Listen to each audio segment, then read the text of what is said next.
আমার বন্ধুগণ, আল্লাহ রাব্বুল আলামিন তার পয়গম্বর মুসা, তার বন্ধু হাবিব কিবরিয়া মুহাম্মদ দুইজনে মিলেমিশে কয় ওয়াক্ত নামাজ মাফ করালেন? 45 ওয়াক্ত। 5 ওয়াক্ত নিয়ে দুনিয়ার জমিনে আসবেন। আল্লাহর নবী বলেন, ইয়া রাব্বুল আলামিন,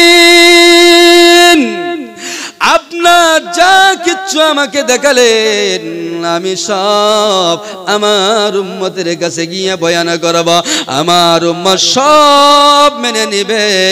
কিন্তু আল্লাহ গো, আপনাকে যে আমি দিদার করলাম, দেখলাম, আমার উম্মতে তো তা দেখবে না। ওই কথাটা আমার উম্মতরে কেমন করে বুঝাইমো? আল্লাহু আকবার।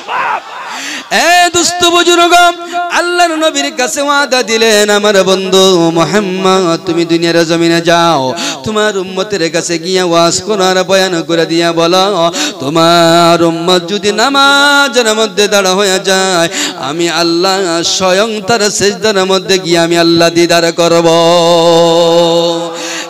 মুসলমান, গোটা পৃথিবীর ভিতরে মুসলমান লাঞ্ছিত আর বঞ্চিত, অপমানিত এমন কোন ঘর বাকি নাই যেই ঘরের ভিতরে, যেই বাড়িতে জাহান্নামের আগুন ধাউ ধাউ করে জ্বলতেছে না। আমার বাবাজি, আমার বন্ধুগণ, নামাজবিহীন ঘর যেই বাড়িটা আছে, বিশ্বাস করেন সেই বাড়িতে জাহান্নামের আগুন দাও দাও করে জ্বলতেছে। কথা কোন ঠিক কিনা নাই? আপনি সুদ, ঘুষ, মদ, ভাঙ ইত্যাদির ওয়াজ আমি করতে চাইতেছি না। শয়তান জিনের নাম আপনারা শুনেছেন, হাজার হাজার বছর ইবাদত এই জমিনের মধ্যে করেছেন, উলামায়ে কেরাম মওজুদ আছে। আমি একটা কথা বানানো কথা বলছি না, কিতাবের কথা বলছি। নাফরমান শয়তান, ওইটার নাম ছিল মুআল্লিমুল মালাইক ছিল, অর্থাৎ সমস্ত মালাইক মানে ফেরেশতাদের সরদার ছিল, উস্তাদ ছিল। আল্লাহর সব কিছু মেনে নিয়েছেন, কোনদিন ঘুষ খায় নাই। শয়তানে খেয়েছিল? শয়তানে ঘুষ খেয়েছিল? মদ খেয়েছিল? ভাঙ খেয়েছিল? কোনো কিচ্ছু গুনাহ নাই তার, শুধুমাত্র একটাই তার গুনাহ, আল্লাহকে একটা সিজদা করে নাই, যার কারণে আল্লাহ আবাদুল আবাদের জন্য আল্লাহ তাকে ধ্বংস করে দিলেন। নাউজুবিল্লাহ। আমার বাবাজিরা, আমার বন্ধুগণ, আপনি হিসাবটুকু মিলান। আল্লাহ যদি নামাজের কথা একেবারে যদি বলতেন, নামাজ ফরজ হয়ে যাইত, নামাজ ফরজ হয়ে যাইত, ঠিক কিনা নাই? কিন্তু মেরে দোস্ত, আল্লাহ 1-2 জায়গায় নয়, 82 জায়গার মধ্যে আল্লাহ নামাজের কথা বলেছেন। তার মানে হলো, এ দুনিয়ার আমার বান্দা বান্দি শুনে নাও, নামাজ মূলক ইবাদত আমি আল্লাহর কাছে সবচেয়ে প্রিয় রে। এই নামাজ হয়ে থাকলো তোমার মেইন জিনিস, ইমানের পরে 1 নম্বর জিনিস হয়ে থাকলো তোমার নামাজ। আমার বাবাজিরা, আমার বন্ধুগণ, আল্লাহর নবী সাল্লাল্লাহু আলাইহি ওয়াসাল্লাম দুনিয়ার জমিনে এই নামাজটুকুকে আল্লাহ রাব্বুল আলামিনের পয়গম্বর প্রতিষ্ঠা করার জন্য অসংখ্য মেহনত করেছেন। মাথার মধ্যে লোহার টুপি ভেঙ্গে মাথার মধ্যে গেড়েছেন নামাজের জন্য রে বন্ধু। দাঁত মুবারক ভেঙ্গে রক্ত বের হয়েছেন দিনের জন্য। এ বন্ধু, আমার বাবাজিরা, আমার বন্ধুগণ, এই নামাজের জন্য।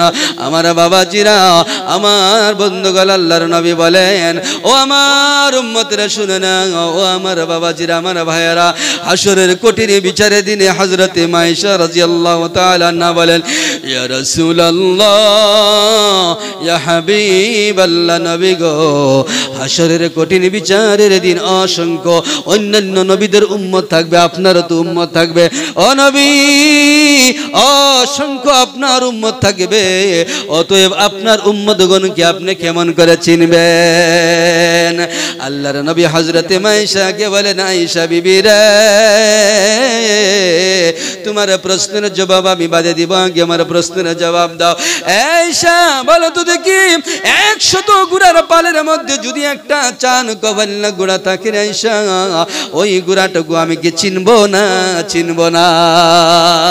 সুবহানাল্লাহ। মুস্কি হাসি দিলেন মায়েশা, বলেন, ইয়া রাসূলুল্লাহ, ইয়া হাবিবাল্লাহ, নবী গো, আপনার উম্মতের যদি এরকমই হয়, মতলবটা বুঝে গেছে, ঠিক না? মতলব বুঝে লেগে আশা দিছে। নবী আমার এখন বিশ্লেষণ করে বলে, বিবি আয়েশা রে, হাসরের ময়দানে আমার উম্মত যারা দুনিয়ার জমিনে হায়াত হায়াতে জিন্দেগির ভিতরে 5 ওয়াক্ত নামাজ পড়েছে, আমি আল্লাহ রাব্বুল আলামিনের কাছে দরখাস্ত করব ওই সমস্ত নামাজি বা আমার নবীর উম্মতের কপালের মধ্যে নূরের ঝলক ঝলতে থাকবো। সুবহানাল্লাহ। এই চান কপাল আমার উম্মতগুলোকে আমি দেখিয়াই চিনতে পারবো। সুবহানাল্লাহ। আসুন আমার বাবাজিরা, আমার বন্ধুগণ, আসুন। আল্লাহর নবী বলেন, আমার উম্মত আমি যখন নবী দুনিয়া থেকে চলে যাইমো ইন্তিমিন টাইমে আমার বাবাজি নবী আমার বলেন আমি অসুস্থ হয়ে গেলাম, আমার জ্বর হয়ে গেল। নবী বলেন আমি একেবারে বেহুশ হয়ে যাই, আবার হুশ আসি। নবী আমার মা আয়েশা রাদিয়াল্লাহু তাআলা আনহার উরুর উপরে মাথা দিয়ে ঘুমালেন। অর্থাৎ নবী এমন অসুস্থ, নবীজি সাল্লাল্লাহু আলাইহি ওয়াসাল্লাম হুশের মধ্যে আয়েশা মা আয়েশা রাদিয়াল্লাহু তাআলা আনহাকে বলেন, বিবি রে এখন কোন নামাজের সময় হয়েছে, কোন ওয়াক্তের সময় হয়েছে? আল্লাহর নবীর স্ত্রী মা আয়েশা বলেন, নবী গো আসরের ওয়াক্ত নামাজের সময় হয়ে গেছে। আমার বাবাজিরা, আমার বন্ধুগণ, এই ওয়াক্ত নামাজের সময় হযরতে আলী এবং হযরতে ওমর কিবা তো অন্য একজন নবীজির সাহাবা দুইজন দৌড়ায়া হুজরা মুবারকের কিনারের মধ্যে আসলেন আর আওয়াজ দিলেন, আল্লাহর নবী দুইজন সাহাবার কাদের মধ্যে হাত লাগাইয়া নবী আমার পাগুলো শেষরায়া নবী আমার মসজিদের মধ্যে যান নামাজটুকু আদায় করলেন। সুবহানাল্লাহ। এ দোস্ত, সন্ধ্যা যখন হয়ে গেল নবীজির শরীর আর অসুস্থ হয়ে গেল, দুনিয়া থেকে চলে যাবেন রে বন্ধু।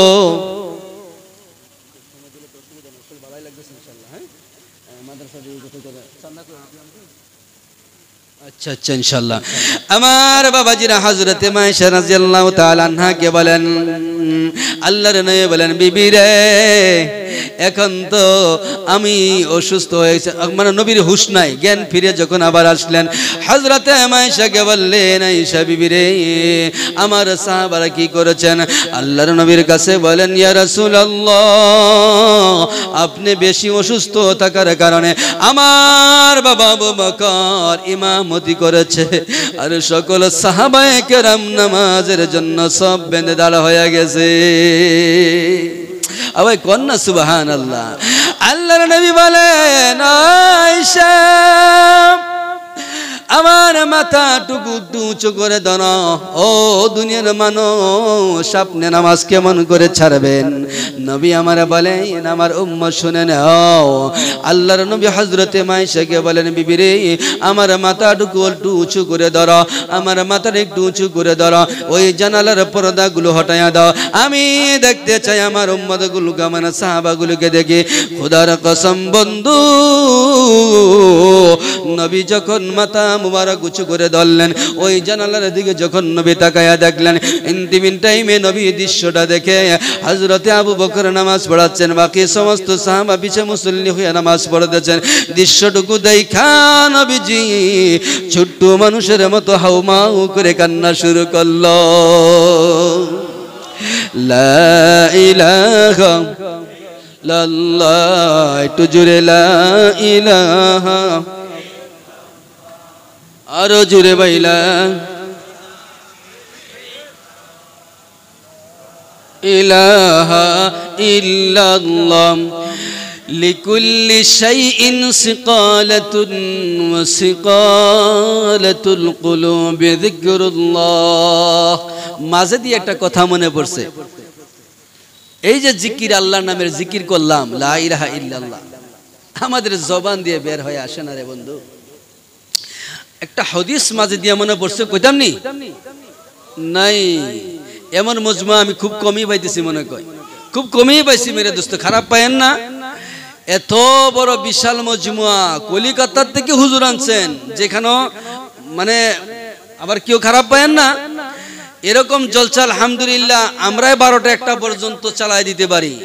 এই মহল এর মাঝেও কলিকাতা থেকে এত বড় একজন মেহমান আমাদের সামনে উপস্থিত, বহুত কষ্টের বিনিময়ে নওজোয়ান উলামায়ে কেরাম মেহনত করে মাস ভরে, না হুজুর মাস ভরে মেহনত করেছেন, কিন্তু পরিস্থিতি এই, বলেন পরিস্থিতি এইটা, এই অঞ্চলের মধ্যে মানুষ নাই, এরকম ছিল, এরকম থাকা দরকার ছিল না, পুরা ভরপুর থাকার কথা ছিল। যাই হোক মেরে দোস্ত, লিকুল্লি শাইইন সিকালা, আল্লাহর হাবিব বলেন প্রত্যেকটা জিনিসের মধ্যে, যেমন এই যেটা আছে, যদি কি হয়ে যায় জংকারে ধরে, যদি কি হয়ে যায় ময়লা হয়ে যায়, যদি কি হয়ে যায় কালো হয়ে যায়, তাহলে তাকে সাফ করার জন্য একটা ব্রাশের প্রয়োজন, ঠিক কিনা নাই?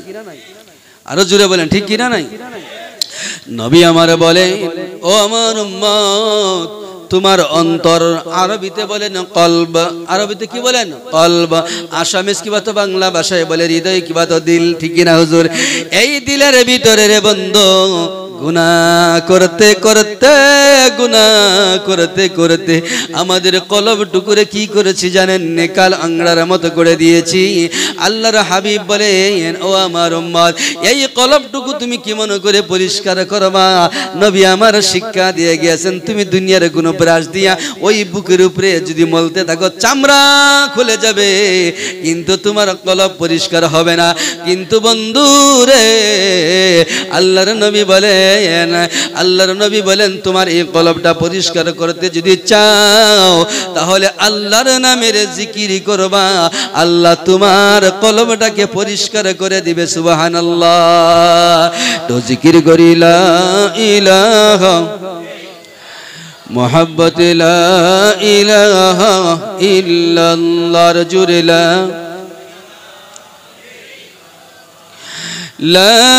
ইলাহা ইল্লাল্লাহু মুহাম্মাদুর রাসূলুল্লাহ সাল্লাল্লাহু আলাইহি ওয়াসাল্লাম। মনে আসেনি নবী পাক? নবী আমার সাল্লাল্লাহু আলাইহি ওয়াসাল্লাম কি করেছেন জানেননি? মায়েশাকে বললেন, আয়েশা মাথা উঁচু করে ধরো। নবীর মাথা যখন উঁচু করে ধরলেন, আল্লাহর হাবিব মাথাটুকু ওদিকে দেখা দৃশ্য দেখে নবী কান্না শুরু করেছিলেন। মনে আছে কিনা নাই? ছোট্ট মানুষের মতো হাউ মাউ করে নবী আমার কাঁদছে। হযরতে মায়েশা বলেন, ইয়া রাসূলুল্লাহ, ও দয়ার নবী, মায়ের নবী গো, আপনি কেন কাঁদছেন নবী গো? আল্লাহর হাবিব বলেন, আয়েশা রে, উহুদের ময়দানে আমি কাঁদছি, তাইফের ময়দানে আমি কাঁদছি, বিভিন্ন যুদ্ধের ক্ষেত্রের মধ্যে কাঁদছি, 63 বছর জিন্দেগি আমার উম্মতের জন্য কাঁদছি। ও আয়েশা, আজ থেকে অন্য দিনের কান্না ছিল আমার দুঃখের কান্না, কিন্তু আজকের দিনের কান্না কিন্তু আয়েশা রে অন্য দিনের মতো ভেবো না, আজকের দিনের কান্নাই হয়ে থাকলো আমার সুখের কান্না। সুবহানাল্লাহ। হযরত আয়েশা বলেন, ইয়া রাসূলুল্লাহ, আপনার সুখের কান্না কেমন নবী গো? আপনি যদি বলেন। আল্লাহর হাবিব বলেন, আয়েশা রে, আল্লাহ রাব্বুল আলামিন যে দ্বীন দিয়া, কুরআন দিয়া, যে শরীয়ত দিয়া আল্লাহ দুনিয়ার জমিনে আমাকে পাঠিয়েছিলেন, ঈমানের পরে সবচেয়ে বড় কাম হয়ে থাকলো নামাজ। আল্লাহ রাব্বুল আলামিন যে দায়িত্ব আমাকে দিয়েছিলেন, সেই দায়িত্ব পরিপূর্ণ করিয়া আমি নবী দুনিয়াতে যাইব। আমার চক্ষু দিয়া দেখতে পাইছি আমার সাহাবায়ে কেরাম নবী ছাড়া তারা নামাজের মধ্যে দাঁড়া হয়ে গেছে। আয়েশা রে, আমি নবীজির প্রাণ ভরে গেছে। ও আয়েশা, আমার কোনো চিন্তা নাই। সুবহানাল্লাহ। আমার বাবাজিরা, আমার বন্ধুগণ, আমি আর আগে বাড়তে চাইতেছি না, আমরা সবাই 5 ওয়াক্ত নামাজ পড়বো কিনা নাই? ও বন্ধু, পড়বো কিনা নাই? আমার বাবাজিরা, আমার বন্ধুগণ, আসুন আমাদের এই যে হিফজখানা মাদ্রাসার বন্ধু, ও আমার বাবা, ও আমার নওজোয়ান ভাইয়ারা, হিফজখানা এমন একটা সেন্টার, এমন একটা কলকারখানা, এমন একটা ফ্যাক্টরি রে বন্ধু, যে জায়গার মধ্যে এই দেখা যায় ছোট্ট ছোট্ট ছেলেরা হাফিজে কুরআন, কুরআনের পাখি জিন্দা কুরআনেরা ওইখানের মধ্যে তৈরি করা হয়। হয় কি হয় না রে বন্ধু? আমার বাবাজিরা, আল্লাহর নবী সাল্লাল্লাহু আলাইহি ওয়াসাল্লাম বলে, একটু আমার দিকে দেখেন, আমার দিকে লক্ষ্য করেন। আল্লাহর নবী বলেন, ও দুনিয়ার আমার উম্মতের দল, অন্যান্য নবীদেরকে আল্লাহ 1-2টা করে মুজিজা দান করেছিলেন, বা 10টা 5টা মুজিজা দিয়েছিলেন। আল্লাহ রাব্বুল আলামিন পয়গম্বরকেও নিয়ে গিয়েছে, তাদের মুজিজাগুলো আল্লাহ রাব্বুল আলামিন উঠায় নিয়ে গিয়েছে। বুঝা গেছে কিনা নাই? বুঝা গেছে কিনা নাই? আল্লাহ রাব্বুল আলামিন যেমন হযরতে মূসার হাতে লাঠি দিয়েছিলেন, ঠিক কিনা নাই? ওই লাঠি ছেড়ে দিলে কি হয়ে যাইতো? আরো জুড়ে বলেন কি হয়ে যাইতো? সাপ হয়ে যাইতো। মাটিতে খুদে যদি দিতেন কি হয়ে যাইতো? খেজুর গাছ হয়ে যাইতো। লাড়া দিতেন পাকা খেজুরগুলি পড়তো, খাইতো। সুবহানাল্লাহ। এই দুস্থ বুজুর্গ, আল্লাহ রাব্বুল আলামিনের নবী বলেন আমার উম্মত অন্যান্য নবী আর আল্লাহর পয়গম্বরের মতো না। আল্লাহ পয়গম্বরদেরকে নবীদেরকে উঠায় নিয়ে গিয়েছেন, আল্লাহ তাদের মুজিজাগুলো আল্লাহ উঠায় নিয়ে গিয়েছেন, কিন্তু না না না, আল্লাহ আমার কাছে 4000 কমার বেশ মুজিজা দান করেছেন। ওই সমস্ত মুজিজা হইতে আল্লাহ আমাকে 2টা মুজিজা সবচেয়ে বড় দান করেছেন।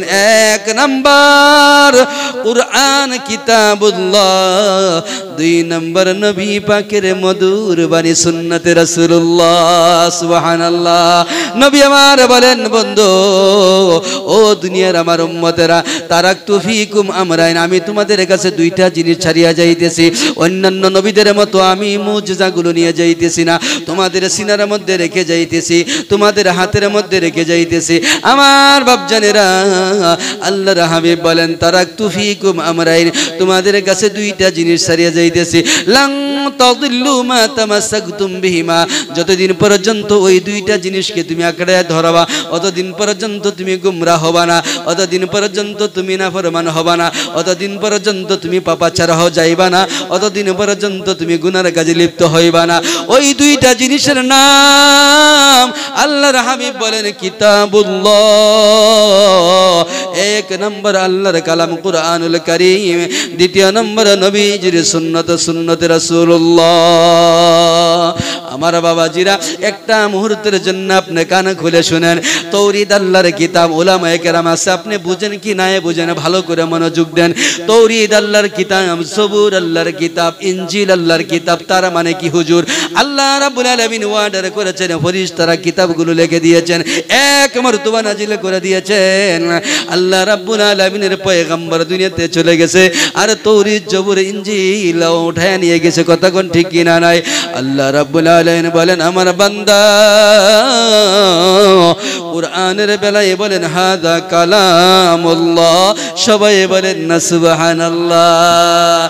এ দুনিয়ার মানুষ, তৌরাতের মতো না, জবুরের মতো কিতাব না, ইনজিলের মতো কিতাব না, বরং এটা কালামুল্লাহ, আল্লাহর কুদরতি জবান দিয়া বের হয়েছেন। সুবহানাল্লাহ। এ দুনিয়ার মানুষ, এই কুরআনের দিকে যদি তুমি মহব্বতের নজরে তাকাও, আমার বাবাজিরা, আমার বন্ধুগণ, আপনার অন্তর শান্তি হবে। আপনি যদি ওযু করেছেন, কুরআনটুকু যদি আপনি হাতে নিয়েছেন, এদিকে যুবক ভাই, হাতের মধ্যে নিয়েছেন, আপনি পড়তে পারেন বা না, এরপরের মহব্বতে ধরেছেন তো আপনার সিনার মধ্যে লাগাইছেন, আপনি চুমু দিয়েছেন, আল্লাহ রাব্বুল আলামিন আপনার নামায় আমলের মধ্যে সওয়াব দিতে থাকবে। সুবহানাল্লাহ। এ দোস্ত বুজুর্গ, আল্লাহর নবী বলেন আকাশের নিচে জমিনের উপরে সাহাবায়ে কেরাম নবীর কাছে প্রশ্ন করেছিলেন, নবী গো, এই জমিনের মধ্যে আপনার উম্মতের মধ্যে সবচেয়ে বেহতরিন উম্মত গেলা, সবচেয়ে আল্লাহর পছন্দনীয় আল্লাহর বান্দা কারা? আল্লাহর নবী বলেন এই জমিনের মধ্যে 2 শ্রেণীর মানুষ। কয় শ্রেণীর মানুষ? আরো জুড়ে বলেন কয় শ্রেণীর মানুষ? 2 শ্রেণীর মানুষের কথা নবী আমার বলেন, খায়রুকুম মান তাআল্লামাল কুরআন وعلمه كما قال رسول الله صلى الله عليه وسلم। আল্লাহর হাবিব বলেন দুনিয়ার আমার উম্মত, আমি তোমাদের কাছে যে কুরআনটুকু ছেড়ে গেলাম, এই কুরআনের বেলায় নবী আমার বলেন, এই যে হিফজখানা মাদ্রাসার হুজুর, যেই আল্লাহর বান্দা হাফিজে কুরআন, কুরআন শিক্ষা দান করেছে, আবার যে ছাত্রটা কুরআন শিক্ষা গ্রহণ করেছে, এই 2 শ্রেণীর মানুষ এই রুয়ে জমিনের মধ্যে সবচেয়ে বেশি দামি। সুবহানাল্লাহ। আমার বাবাজিরা, আমার বন্ধুগণ, আল্লাহর নবী সাল্লাল্লাহু আলাইহি ওয়াসাল্লাম বলেন, আমি একেবারে মুখতাসরের দিকে নিয়ে গিয়েছি। আপনার সন্তানকে যদি একটা হিফজখানা দিতে পারেন, আপনার কোন সন্তান যদি একটা হাফিজে কুরআন হয়ে যায়, জানি না গো কোন বাবা না জানি ভাগ্যবান, কোন মা না জানি ভাগ্যবানের হে, এই মাদ্রাসার মধ্যে হাফিজে কুরআন শিখাতেছে, ইলমে দ্বীন তিনি কুরআনের হিফজখানা ইয়াদ করতেছে। এ বাবাজি, আপনি দুনিয়ায় গরিব থাকেন এতে আল্লাহর কোনো আসে যায় না, আপনি ভিখারি থাকেন এতে আল্লাহর কোনো আসে যায় না, আপনি যা কিচ্ছু হন কোনো আসে যায় না, কিন্তু আপনার সন্তান একজন হাফিজে কুরআন হয়েছে। এই জন্য নবী আমার বলতেছেন দুনিয়ার জমিনে কাজে লাগো বানাই লাগো, কিন্তু বাবাজি রে যখন তুমি দুনিয়া থেকে চলে যাইবা কবরের মধ্যে দুনিয়ার মানুষ তোমাকে রেখে দিবে। আল্লাহর হাবিব বলেন ইদা উসিআল মাইয়িতু ফিল কবরি, যখন মাইয়িতকে কবরের ভিতরে রাখা হবে, ও দোস্ত দুনিয়ার কোনো কাজে লাগবে না, বন্ধু বান্ধব কেউ তোমার কাজে আসবে না। ও বন্ধু, ওই কবরের মধ্যে গিয়া তোমার হায়াতে জিন্দেগির ভিতরে যদি ওই হিফজখানার সঙ্গে যদি তোমার সম্পর্ক হয়, একজন আলিমের সঙ্গে সম্পর্ক হয়, একজন ছাত্রের সঙ্গে যদি তোমার সম্পর্ক হয়, আল্লাহ রাব্বুল আলামিনের নবী আমার বলেন যা আল কুরআনু ইনদা রাসিহি, তোমার মাথার কাছে আয়েশা কুরআন অবস্থিত হয়ে যাইবে। ডান পাশে তোমার নামাজের ইবাদত, বাম পাশে তোমার রোজা এবং সাদকা খায়রাতের ইবাদত, পিছন দিকে অন্যান্য ইবাদত, কিন্তু তোমার মাথার কাছে আল্লাহর হাবিব বলেন আল্লাহর কুরআন আয়েশা দাঁড়ায়া যাইবে। কন্যা যে সুবহানাল্লাহ, যে অন্য বক্তারা কোনা বাংলাদেশের কিছুরা টিটকারি মিটকারি ভারতে বাদ দিয়ে কইেন, আমার জন্য থেডি কোন লাগতেছে বাদ দিয়ে কইেন সুবহানাল্লাহ। এ দোস্ত বুজুর্গ, কাজে লাগবে কুরআন। ওই কবরের মধ্যে আসছে কিনা নাই, ও ভাই কুরআন আসছে কিনা নাই, মনে হয় আপনারা বুঝতেছেন না। বাবা রে মাফ করবেন, আমার অতটুকুই বুঝার ক্ষমতা আছে, আর বেশি কিছুই নাই। আল্লাহর নবী বলেন উম্মত ওই জায়গার মধ্যে কুরআন তোমার সামনে চলে আসবে, একটা পাখিময় কিময় পাখিময় আসবে, দুইখানা ফেরেশতা আসবে, দুইজন ফেরেশতা মান রাব্বুকা ওয়া মান নাবিয়ুকা ওয়া মান দীনুকা। ও দোস্ত, আল্লাহর ফেরেশতারা বলবে আল্লাহর বান্দা বলো তোমার রবকে, তোমার নবীকে, তোমার দ্বীনকে। আমার বাবাজিরা কুরআন শরীফ আল্লাহর ফেরেশতার সঙ্গে কথা বলবেন, আল্লাহর কাছে বলবেন রব্বুল আলামিন গো জবানটুকু খুলে দাও, তাদের সঙ্গে কথা বলে। এ মালিক, উনি আমার বন্ধু হায়াতে জিন্দেগির ভিতরে 70 বছর জিন্দেগি কুরআন সিনার মধ্যে নিয়া কলবের ভিতরে নিয়া তার জিন্দেগি অতিবাহিত করেছে, সে আমাকে আপন বলে মনে করেছে, ঠিক কিনা নাই ভাই? ও দোস্ত, কুরআনময় পাখিটার জবান খুলে যাবে, ফেরেশতার কাছে বলবেন আল্লাহর ফেরেশতারা আমার বন্ধু ঘুমাচ্ছে, তাকে কোনো কথা বলিও না, আমি তার বন্ধু, কি বলার আছে আমার কাছে বলো। 3টা প্রশ্নের জবাব দিবে, ফেরেশতা চলিয়া যাইবে। আমার বাপ জানেরা কিতাব সাক্ষী দেয় ওই কুরআনময় পাখিটা আপনার মাথায় দাঁড়ায়া থাকবে, বসা থাকবে বা দাঁড়াইয়ে থাকবে। কতদিন পর্যন্ত থাকবে? কিতাবে বলছে ইলা ইয়াউমিল কিয়ামা, কিয়ামত পর্যন্ত, যতক্ষণ পর্যন্ত ওই কুরআন সুপারিশ করি আপনাকে জান্নাতে না নিতে পারবে, অতদিন পর্যন্ত কুরআন আপনার সঙ্গে থাকবে, বলা যাবে নি সুবহানাল্লাহ। আল্লাহর হাবিব সাল্লাল্লাহু শেষ করেছি না, আল্লাহর হাবিব সাল্লাল্লাহু আলাইহি ওয়াসাল্লাম বলেন না না না, এমনি ভাবেই তোমাকে শেষ করা যাবে না। সাধারণ দুনিয়ার মানুষ যেরকম আমরা জান্নাত পাইমো, এমন জান্নাত কিন্তু আল্লাহর হাফিজে কুরআন তারা পাবে না। তারা কেমন জান্নাত পাবে জানেন নে? নবী আমার বলেন ইকরা ওয়ারতাকি ওয়ারাতিল কামা কুনতা তুরাতিলু ফিদ দুনিয়া ফা ইন্না মানসিলাকা ইনদা আখিরি আয়াতিন তাকরাউহা আও কামা ক্বালা রাসূলুল্লাহ সাল্লাল্লাহু আলাইহি ওয়াসাল্লাম।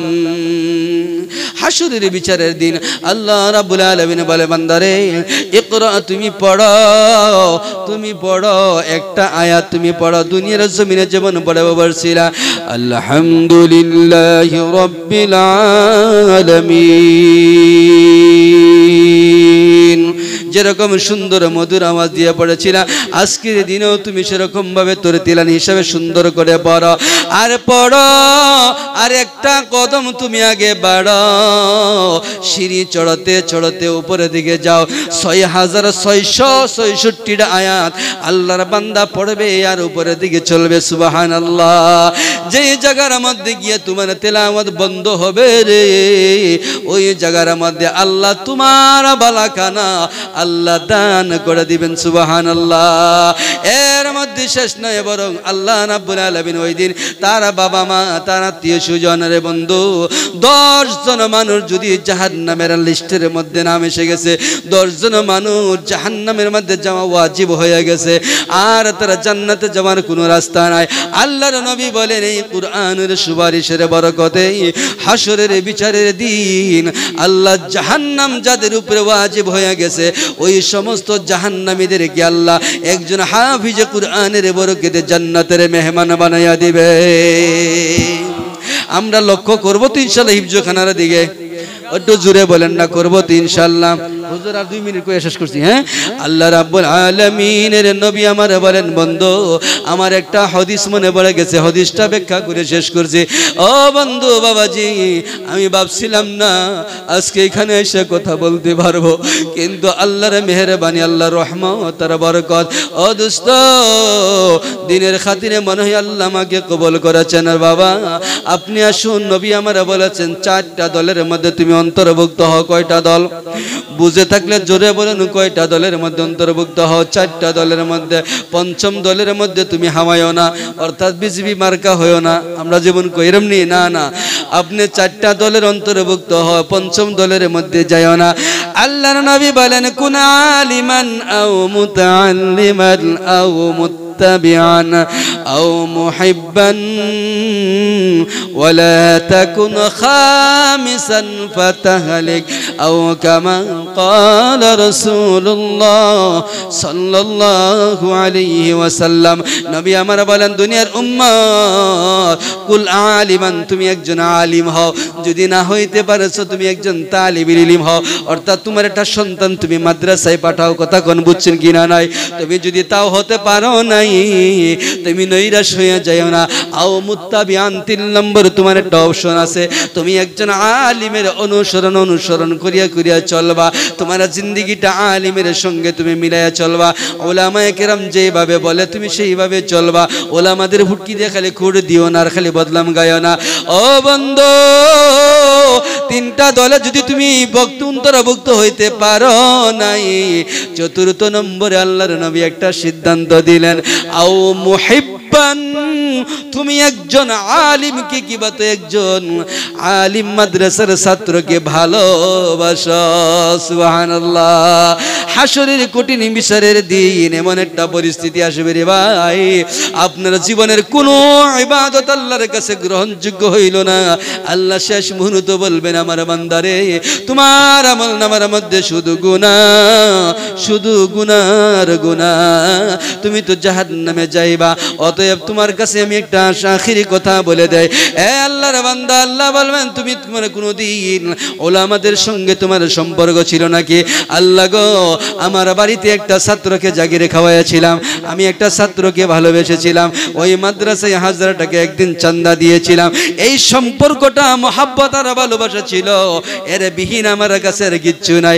আল্লাহ রাব্বুল আলামিন বলেন যা যা বান্দা, এই মহাব্বতের বিনিময়ে আজকে তোমরা আমি আমার জান্নাতের মধ্যে চলে যাও। সুবহানাল্লাহ।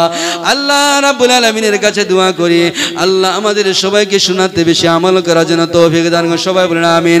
ও বন্ধু যা কিচ্ছু বলছি আল্লাহ তুমি মাফ করে দিবা যদি ভুল হয়ে যায়। ও বন্ধু, ও বাপজানেরা, আমার নওজোয়ানেরা, আমি আল্লাহর গোলাম, আপনাদের ছেলে, আপনাদের সন্তান, আমি গুনাহগারের জন্য দোয়া করবেন। আল্লাহ যেন মধুর কণ্ঠে কুরআন আর সুন্নতের কথা গোটা ভারতবর্ষের মধ্যে আমি বয়ান করতে পারি। সবাই বলেন আল্লাহুম্মা আমিন। দোস্ত যা বলেছি আল্লাহ শোনার থেকে যেন বেশি আমল করার তৌফিক দান করেন। আমিন। ও আখির দাওয়ানা আনিল হামদুলিল্লাহি রাব্বিল আলামিন। আসসালামু আলাইকুম ওয়া রাহমাতুল্লাহ।